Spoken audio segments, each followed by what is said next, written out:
Hi everyone, welcome to this Meet the Music Creator session with our Open Fund grantee Angharad. Angharad got the Open Fund for music creators in 2022. It was for your debut album as a solo artist. So welcome. Do also feel free to intro yourself. Oh, hello everyone. Yeah, it's lovely to be here and thank you for asking me to speak a little bit about my experiences. Fantastic. And also to intro myself, for those who don't know, I'm Beka Bee. I'm one of the grants coordinators here at PRS Foundation. I work across a multitude of our funding schemes, including the Open Fund. To get started on the conversation, why did you choose to apply to the Open Fund? Well, basically, I applied back in 2022, so I had to have a little look back at everything. And basically, what happened, I initially applied for the Women Make Music Fund, but I was unsuccessful. At the time, I was on maternity leave, so I couldn't do much, but I could apply for grants. That's what I did with my time, and I'd written a load of songs about motherhood that I was really, really passionate to get down on record. But having failed and been unsuccessful in the Women Make Music Fund, I just thought, why not give this a go? And I couldn't believe actually that I was successful, because I thought it was there would be far more people applying for this fund. I don't know if that's true, but I thought I I was just really surprised actually. I got this. Yeah, well, it's good to know that background information, and also, yeah, worth putting it out there that it is really rare that people will get their like a grant awarded on their first try, and we do often signpost those who did very well in, for example, Women Make Music, to then take any feedback you may have had and apply to the Open Fund or vice versa. And it's worth demystifying that they are around the same success rate, and we see around the same number of applications. And it's worth mentioning as well, across the Open Fund and Women Make Music, they are both for the same maximum grant amount of £5,000. They're both open-ended in terms of the genre of music and your career level. So it's really good to see you taking advantage of both of those opportunities, and worth those watching knowing as well. So that's cool. So can you tell us a little bit about your background as a music creator and kind of yeah, the things you've been through in your career before you decided to apply to the Open Fund and Women Make Music? Yeah, so I've had a very sort of strange little journey, which I suppose no musician's journey is sort of linear and one route. But I spent 15 years as a fiddle player, playing traditional Welsh music and instrumental music predominantly. I played with a Welsh folk band called Calan since my late teens, early 20s. And we recorded sort of 5 or 6 studio albums, toured internationally a lot, playing a lot of Celtic festivals over in America and lots of folk festivals around the UK and Europe. Um, but the interesting thing for me was that I never sung really. I think I did a little bit of backing vocals, but they were very sort of not much at all. In fact, I believed I couldn't sing. I was told as a teenager I couldn't sing. But that all changed when I became a mother for the first time in 2019. I found my voice because I soon realized that the only way to communicate with a newborn baby is by singing. It's the only way that can soothe and entertain them. So by using my voice every day, it became better and stronger. And suddenly I got bored of the same old lullaby. And I was quite bored actually looking after a baby. It's not the most stimulating conversation all day, every day. So that's when I started writing songs. literally in my head because I couldn't play my violin as a fiddle player. I felt really frustrated and I couldn't play. So I started writing these songs and just into my phone on the voice notes, just every day as I'd go for walks, I'd be singing to the baby, singing to myself. And within 6 months, having never written a song in my life, I'd got more than an album's worth of material.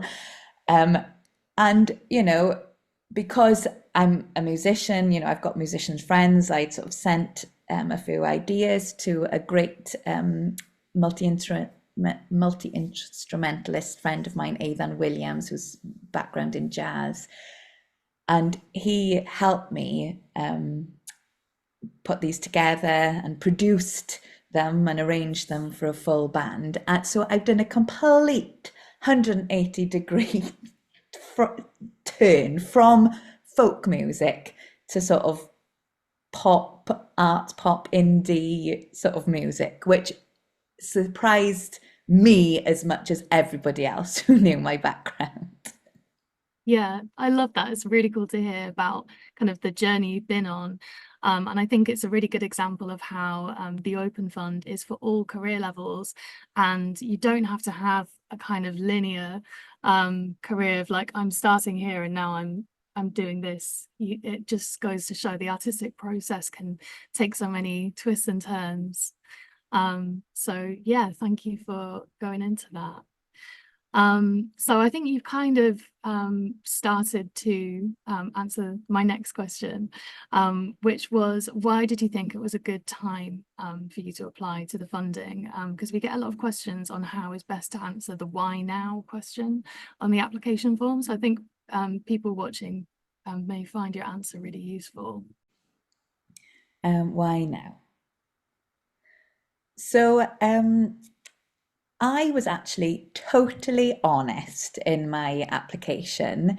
Um, I explained why that I'd written all these songs on becoming a mother, and in the question they ask for short term and long term in terms of why now. So short term, my perfectly honest answer was just like these songs are about being a mother. I'm in the thick of it now. If I don't release these now, they are going to become irrelevant pretty quickly. Like, I don't want to be talking about breastfeeding, for example, in 5 years' time. um, so, so I was completely honest. But then, long term, I concentrated a bit more on the reasons for my career.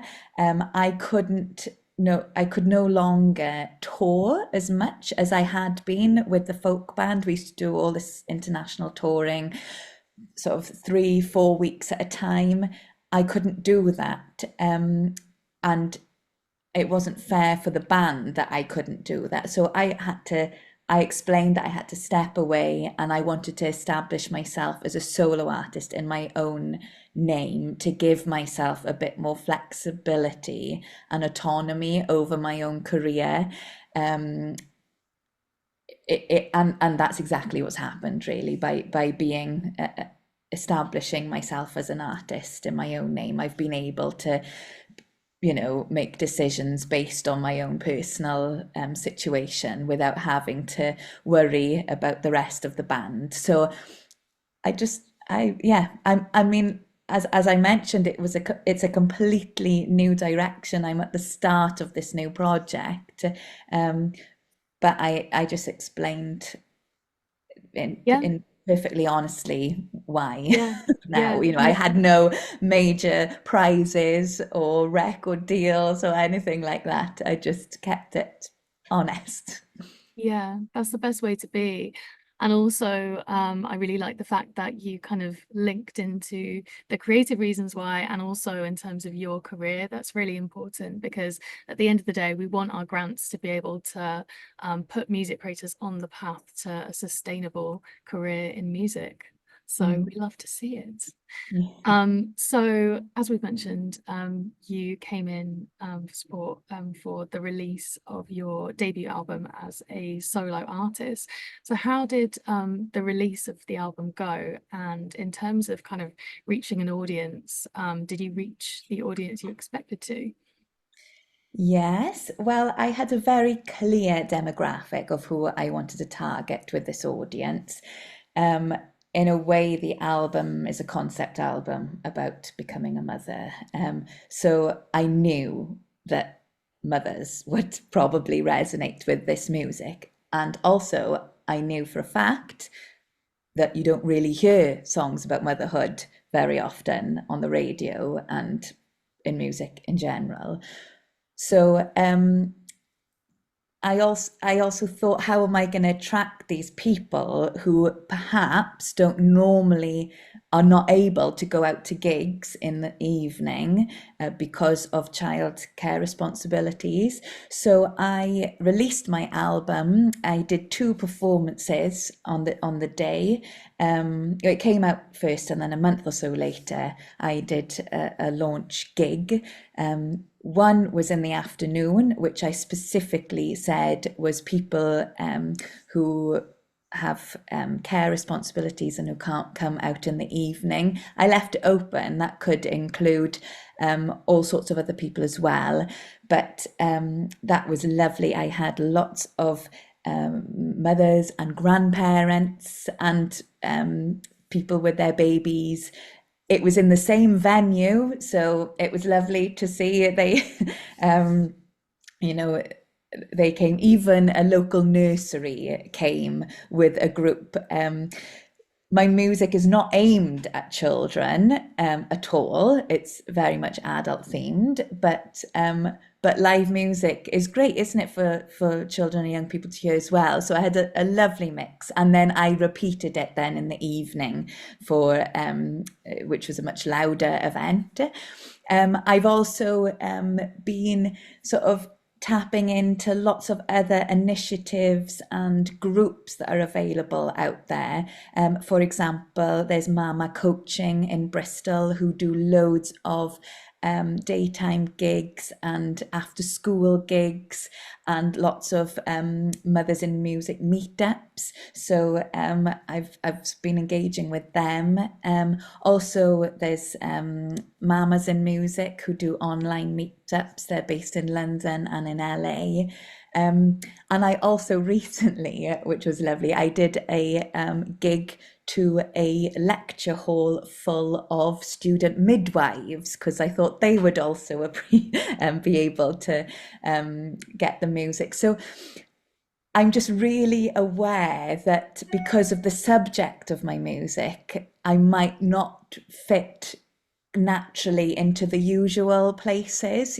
I'm still applying for showcases and gigs and festivals.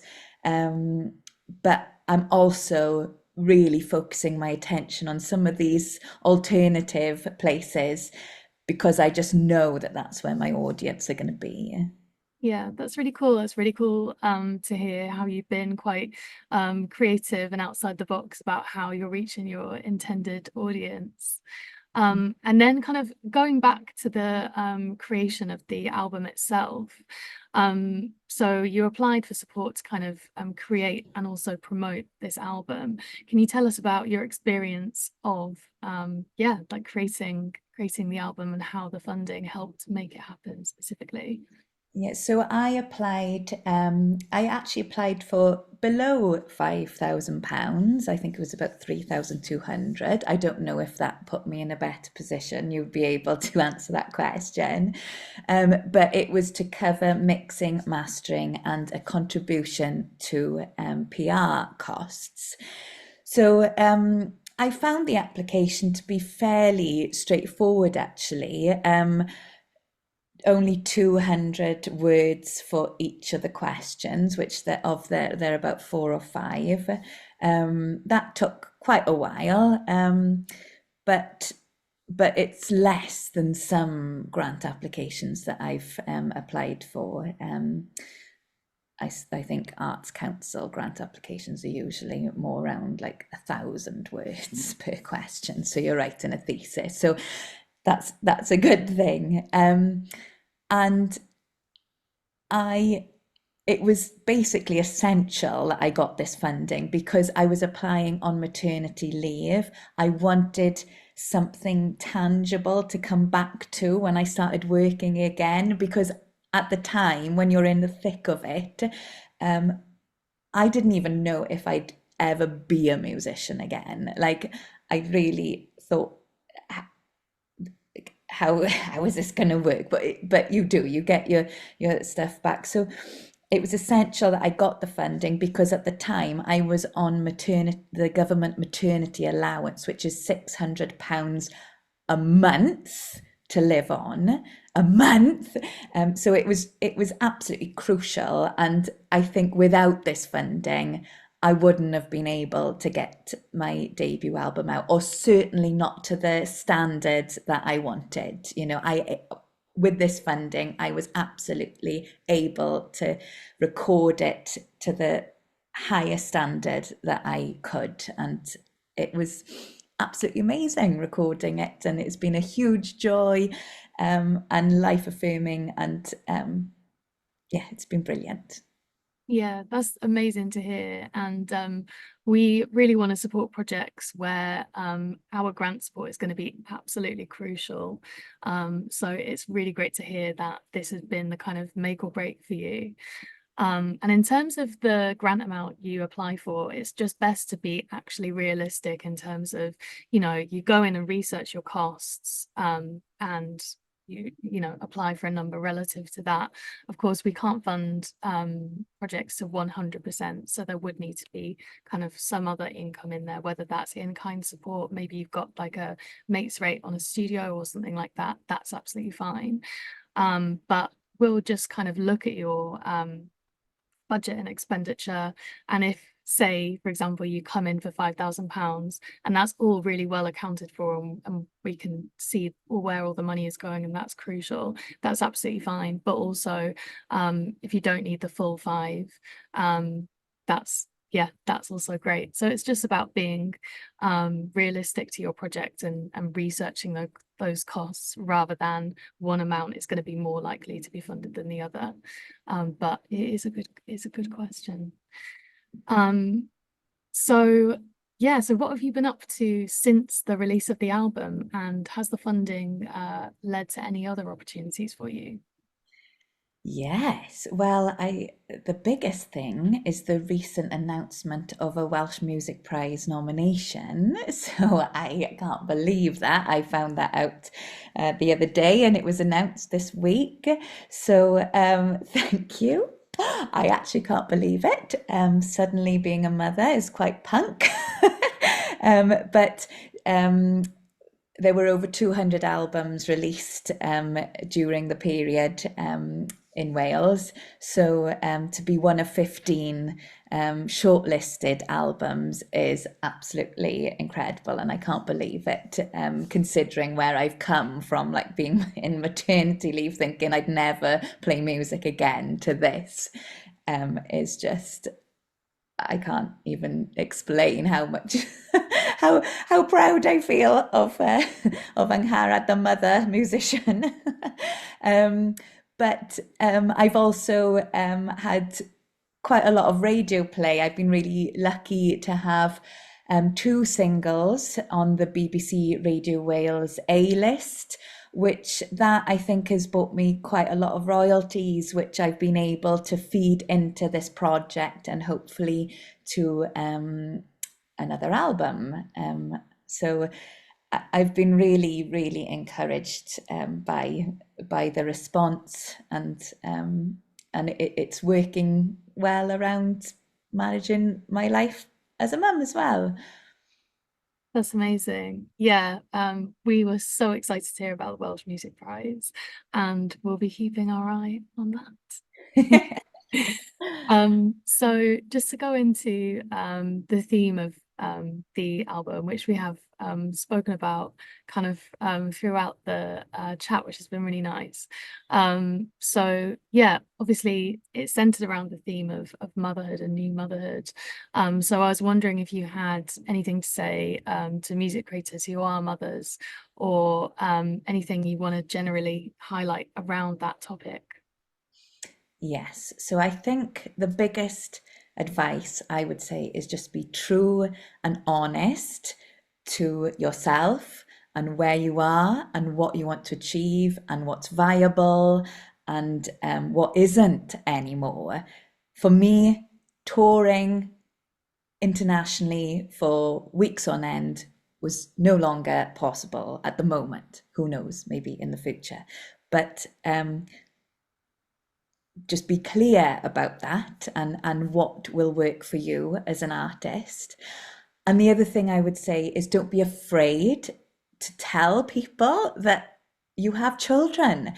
So many musicians I know actually still choose not to tell people or that they have children because they think it's going to have a negative impact on their career. They think they won't be offered gigs. They think it might give a certain image to people. But if we keep it secret, that we're mothers and we're working mothers in music, then nothing is going to change. It's hard. It is hard to be a freelance musician mother. Like, let's not like hide that fact. There are things that need to change. The industry needs to change. Society in general needs to change. You know, childcare costs. That's across the board. That's not a musician problem. But if we don't speak about it, if we keep it secret, nothing is going to change. And I would say if there's ever a time to be a musician and a mother, it's now. You know, we're in a time where there's a sort of a general feeling to make everything more accessible and more variety. The variety and women's voices at this stage in life haven't really been heard before. So, what an opportunity to speak and sing our story, to open the conversation, to make changes, and to make this world a more colourful, varied place, an interesting place to be. Exactly. Fight the stigma, you know. Yes. We've got to talk about these things. It's really Be important. I'm really bold. glad. Yeah, I'm really glad we could give you this platform to speak about it as well. Um yeah, one of our kind of aims as a funder is to remove barriers. So we're really, really happy to hear that it's kind of helped spread this message in a way. Really, really Thank you. cool. Thank you. Um, so to close out, what would you say to anyone who is considering applying to the Open Fund? Anyone at all? Yeah, I'd say go for it. What's stopping you? Like, look at like my story, like mum at home feeling completely lost and hopeful about her future as a musician.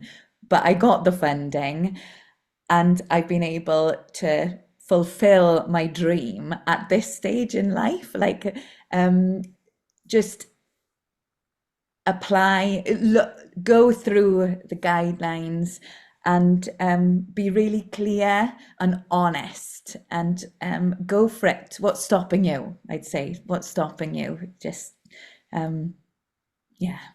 Amazing.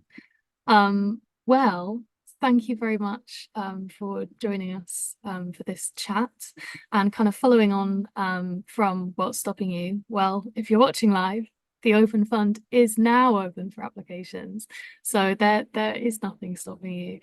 The deadline is the 30th of September at 6 p.m. And if you're not watching live and is after that point, we've got 2 deadlines every year. And just a signpost as well, we've got other online resources to help. So since 2022, we've started to do online how to apply webinars, which are just on our YouTube channel for anyone to watch at any time. So I did one earlier in the year, and I go through all my top tips, and I actually go through the form section by section as well. So definitely check it out. It's on the PRS Foundation YouTube channel. So yeah, thank you so much for joining us. It's been really, really lovely having this chat with you and kind of hearing more about the themes of your album and how the funding has helped you. And yeah, we'll be watching out for that Welsh Music Prize. Thank you very much. Thank you, Becca. All right.